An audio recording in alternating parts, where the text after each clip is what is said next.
How to use TikTok remote scrolling. Ring for iOS users. Go to Settings and find Accessibility. Click to turn on Zoom. When Zoom is enabled, simply double-tap with 3 fingers to restore it. Then long press the power button for 3 seconds to turn on.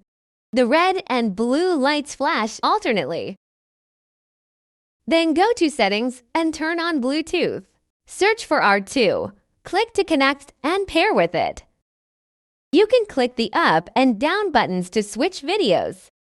Click the OK button to pause and play the video. Double-click the OK button to like the video. Long press the up and down buttons to scroll slowly through comments.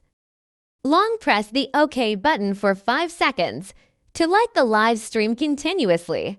Tap OK again to cancel. Click left button to view the profile page.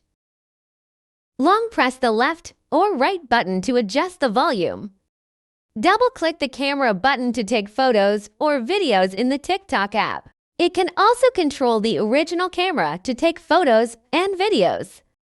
It can also control the forward and backward pages of ebooks. You can turn on continuous scrolling in the settings. Then you can long press the down and up buttons to slowly turn the page.